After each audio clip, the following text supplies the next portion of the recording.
चैत्र नवरात्रि का 5वां दिन जो कि माँ स्कंद माता की आराधना के लिए समर्पित होता है। माता स्कंद माता भगवान कार्तिकेय की माता हैं और शक्ति, ममता तथा सौम्यता के प्रतीक मानी जाती हैं। ये दिन भक्तों के लिए ज्ञान, शांति और आध्यात्मिक जागरण का अवसर लेकर आता है।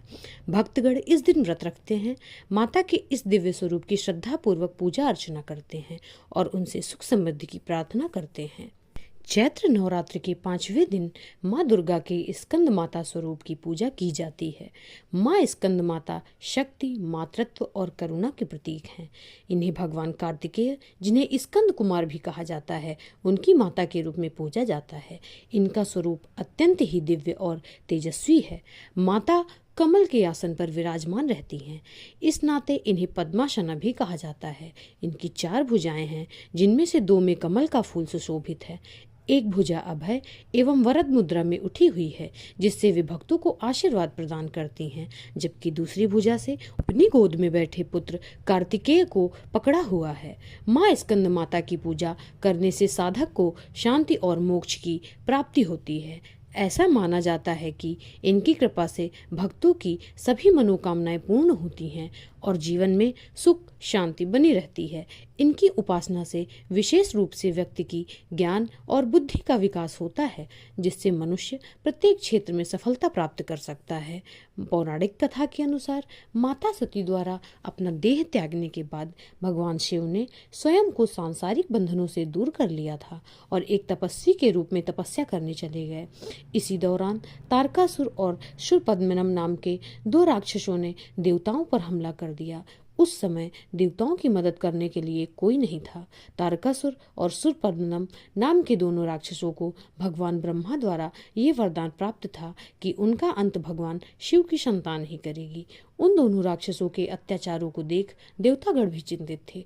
तब सभी देवता भगवान विष्णु के पास गए और उन्हें अपना दुख सुनाया, परंतु भगवान विष्णु ने उनकी कोई मदद नहीं की। भगवान विष्णु से मदद न मिलने पर देवताओं ने नारद मुनि के पास जाने का सोचा। उन्होंने नारद मुनि से कहा कि यदि वो माता पार्वती से भगवान शिव के पति के रूप में पाने के लिए तपस्या करने को कहेंगे, तब शायद भगवान शिव उनसे विवाह कर लें और उनके मिलन से महादेव की संतान जन्म ले, जो उन राक्षसों का वध कर सके। इस नाते नारद मुनि के कहे के अनुसार माता पार्वती ने भगवान शिव को पति रूप में पाने के लिए घोर तपस्या की और उनकी भक्ति से खुश होकर भगवान शिव ने उनसे विवाह करने का निर्णय लिया। विवाह के पश्चात माता पार्वती और भगवान शिव की ऊर्जा से एक बीज का जन्म हुआ।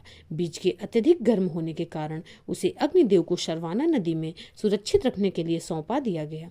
अग्निदेव भी उसकी गर्मी सह नहीं पाए, इसलिए उन्होंने उस बीज को गंगा को सौंप दिया, जो उसे आखिर में सरवाना झील में ले गई, जहां माता पार्वती पहले से ही पानी के रूप में मौजूद थी और इस बीज को धारण करते ही वो गर्भवती हो गई।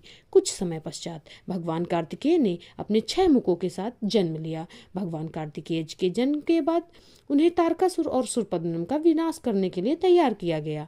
सभी देवताओं ने मिलकर उन्हें अलग अलग तरीके का ज्ञान दिया और राक्षसों से लड़ने के लिए उन्हें महत्वपूर्ण शस्त्र भी दिए।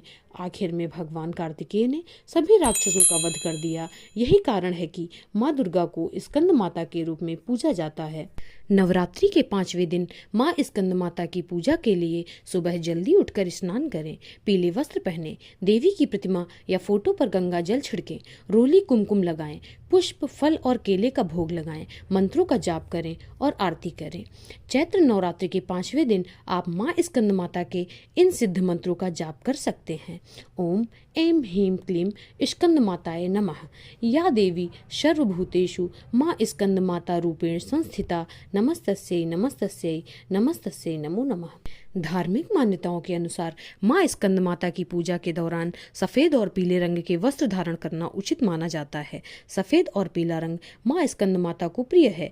इन रंगों के वस्त्र धारण करने से माता प्रसन्न होती हैं। माँ स्कंद माता को केले और केले से बनी चीज़ों का भोग लगाया जाता है। केले के अलावा माता को खीर, पूड़ी, हलवा, पूड़ी, पीले रंग की मिठाइयाँ, केसर की खीर का भी भोग लगाया जाता है।